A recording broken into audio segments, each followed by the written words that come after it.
Welcome back. Elon Musk has only been at the helm of Twitter for about a week now, but he's already turning the company upside down on its head. Musk fired top executives. Now he's cleaning house when it comes to rank and file staff. People have been really staying the night at the office to just keep up with all of this. That's right. On top of all of it as well, hate speech has actually risen on the app, and a lot to get to here. First, let me ask your thoughts on Elon Musk's takeover. So you were right.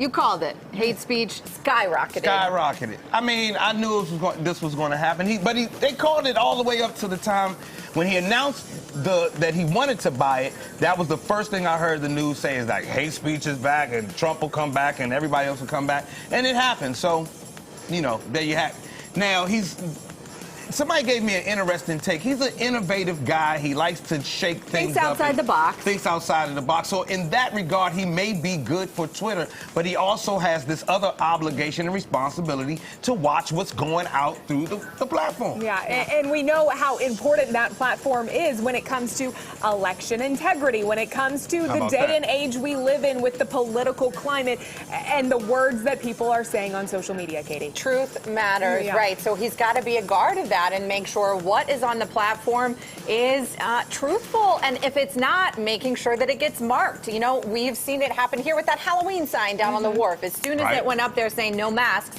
there was a Twitter clarification, hey, this is really about Halloween, not about the pandemic. Things like that are important to keep up. What do we think about paying that extra money to have that blue check mark? Are you guys going to do it? Absolutely not. I don't even want the blue check mark. Elon Musk doesn't need my money.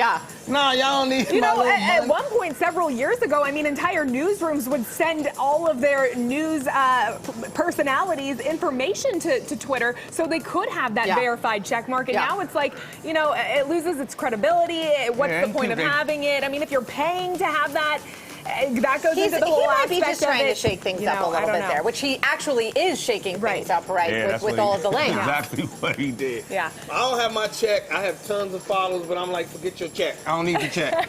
Keep the check. I'm with Joe. Yeah. You're with Take Joe. away the blue check. I don't need it. I think I'm with you guys over there, $8 a month too. for a blue check. Ain't nobody thinking about y'all that deep.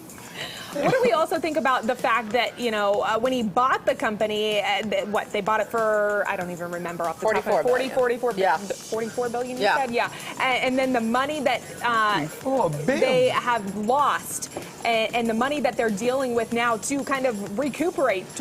So he's firing a lot of people to try and recuperate some of that, but that's bringing him legal troubles, right? There's already a class action lawsuit that was filed in California saying, hey, you violated something called the WARN Act, which requires you to tell your employees, hey, here's notice that you are probably going to get the axe. You have to provide people notice, especially if you're a big company in the United States. You have to tell them if you're going to fire them, or you have to pay them severance. Now, we're still finding out if he's actually going to pay them severance, but they filed the lawsuit, so it sounds like not. That's what they're claiming. Wow, I didn't even. That's a big angle right there. So the WARN Act. A lot. Warn. You got to warn people.